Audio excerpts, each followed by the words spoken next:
በስተመጨረሻ አቢጌል እንግዲህ ምሳሌን ስለ ዳጣ እውነቱን እንድትነግራት እየጠየቀቻት ነው ማለት ነው። አሁን ላይ እንግዲህ አቢጌል ምሳሌን የምትጠይቃት ጥያቄ ምንድነው? የዳጣ ቤተሰቦቿ ማን እንደሆኑ፣ እናትና አባቷ ማን እንደሆነ፣ እንደገና ደግሞ እነሱ ቤትስ ምንድነች፣ ዘመድ ነች ወይስ አይደለችም የሚለውን ጥያቄዎች ነው እንግዲህ ለምሳሌ ያቀረበችላት ማለት ነው። እንግዲህ ምሳሌ ምን ብላ አቢጌል ተመልስላት ይሆናል? ዳጣ እኔ እንግዲህ አባትና እናቷ ማን እንደሆነ አላቅም ልትል ትችላለች፣ ወይም ደግሞ አባቷ የኔ አባት ብሩኬ ልትላት ትችላለች፣ ወይስ ምን ልትላት ነው የምትችለው?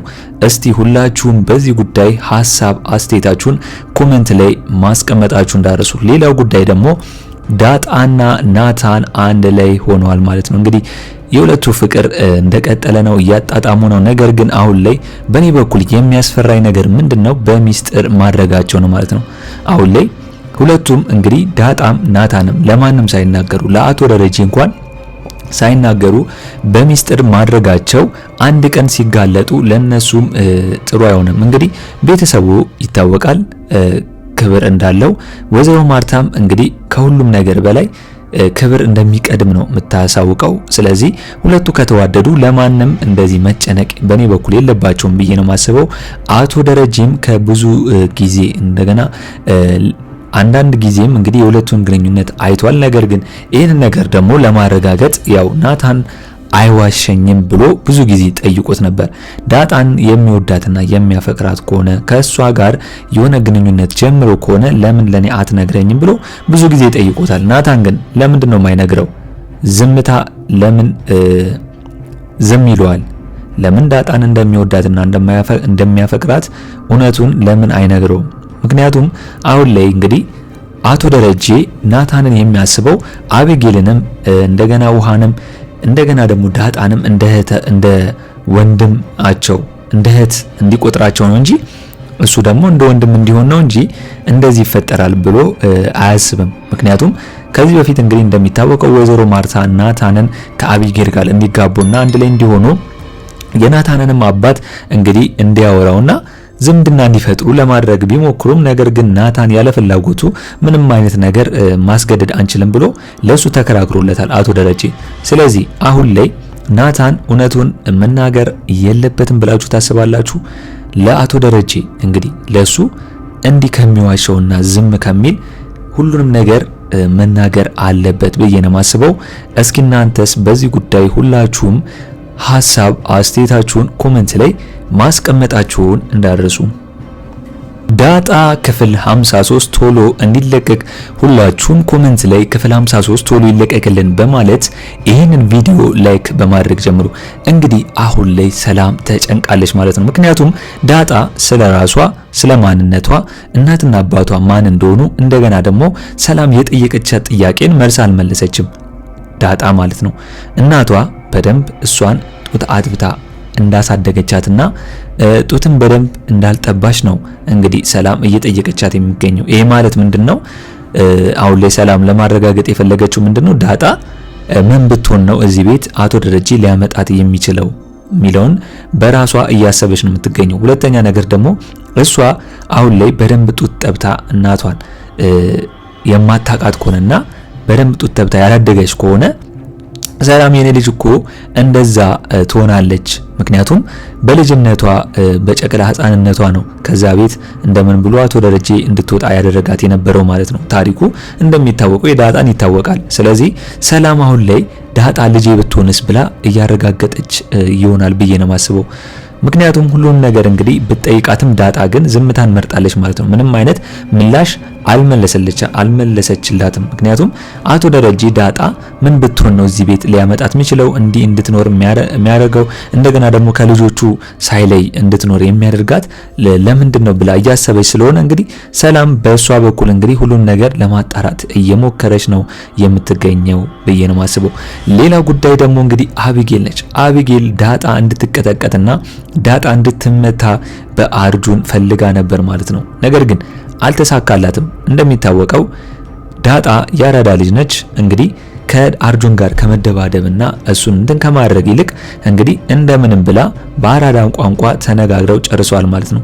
አሁን ላይ አርጁን አቢጌልን የራሱ ለማድረግና ከሷ ጋር ለመሆን ያለው አማራጭ ይሄ እንደሆነና ይህንን ነገር ግን ካላደረገ ከአቢጌል ጋር መቼም ቢሆን እንደማይገናኝ ነው የነገረችው። ዳጣ ግን እንግዲህ ሁሉንም ነገር አርጁንን ልክ ልኩን የነገረችው። ምክንያቱም አቢጌል ሳትወደውና ሳታፈቅረው ለራሷ ጥቅም ብቻ እየፈለገችው እንደሆነና ሙድ እየያዘችበት እንደሆነ ካልሆነ ሌላ ሴት እንዲፈልግ ነው የነገረችው ማለት ነው።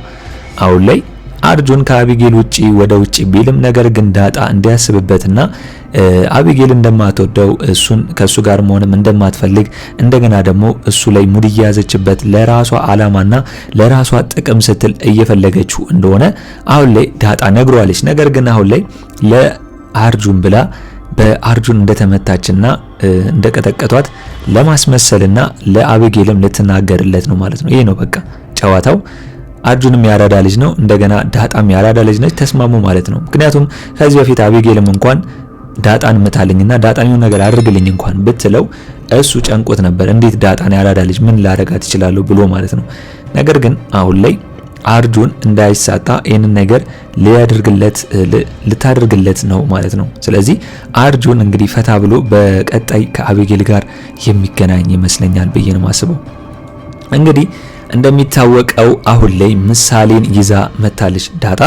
ምሳሌን እዛ ቤት ይዛ መታለች። እንግዲህ ከውሃ ጋርም እየተጫወቱ ነው ያሉት። ጓደኛ እንግዲህ ውሃ ምጥን ብትኖራትም ነገር ግን ምሳሌም ስታያት ወዳታለች። ነገር ግን ከውሃ እንደሚታወቀው ምሳሌ ትሻላለች።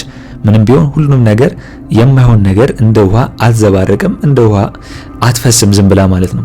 ስለዚህ ይህንን ነገር ደግሞ አቢጌል ለመጥፎ ዓላማ ምሳሌ ልትጠቀምባት ነው ማለት ነው። ከዳጣ ጋር በደንብ እንደሚተዋወቁ ስለምታውቅና ዳጣ እንግዲህ እነ ምሳሌ ቤት ብዙ ጊዜ እንደኖረች ስላወቀች አሁን ላይ ስለ ዳጣ ሁሉም ነገር መረጃዎችን ለመቀበል አስባለች ማለት ነው።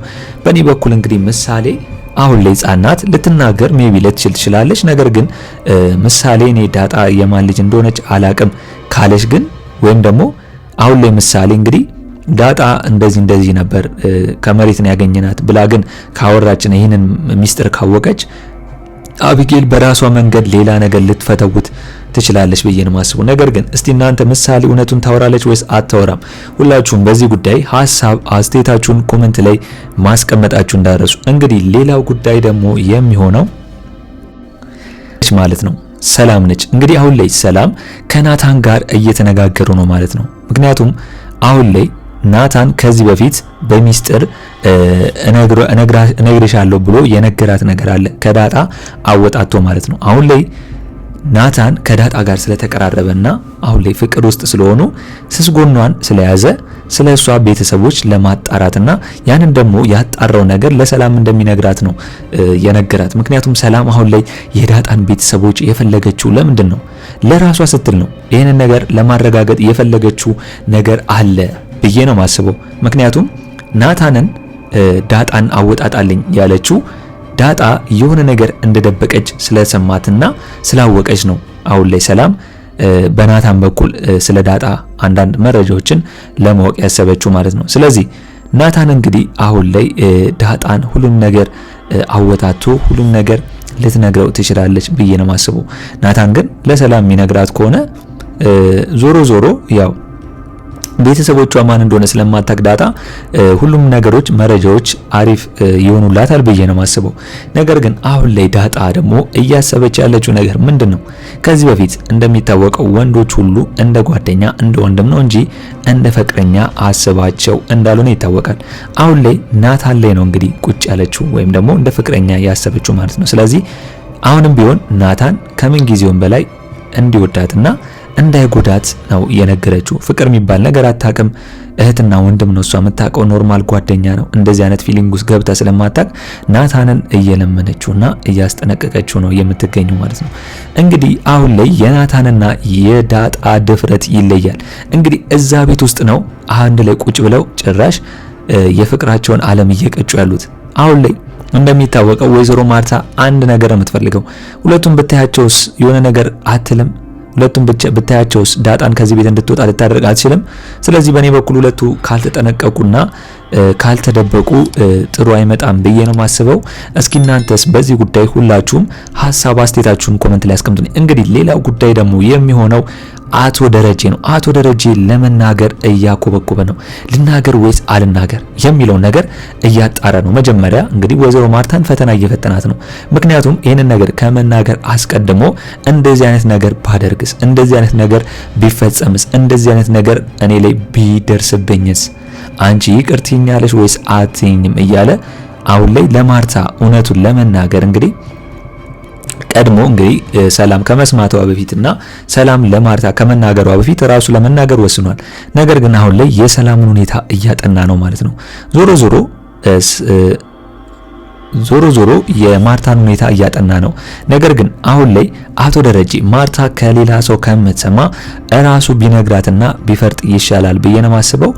ዳጣ እንግዲህ ልጄ ናት፣ ነገር ግን የተፈጸመው በእንደዚህ ነው ብሎ ቢነግራት በእኔ በኩል ይሻላል ብዬ ነው የማስበው። እስኪ እናንተስ በዚህ ጉዳይ ሁላችሁም የተሰማችሁን ሀሳብ አስተያየታችሁን ኮሜንት ላይ ማስቀመጣችሁን እንዳረሱ። እንግዲህ በእኔ በኩል የዛሬው አስተያየቴ እንን ይመስል ነበር። ለቻናሌ አዲስ ከሆናችሁና ሰብስክራይብ እስካሁን ያላደረጋችሁ ካላችሁ ሰብስክራይብ በማድረግና የደወል ምልክቱን በመጫን ቤተሰብ እንድትሆኑን በአክብሮት እንጋብዛለን። በቀጣይ ክፍል እስከምንገናኝ ድረስ መልካም ቆይታ ይሁንላችሁ። ቻው ቻው።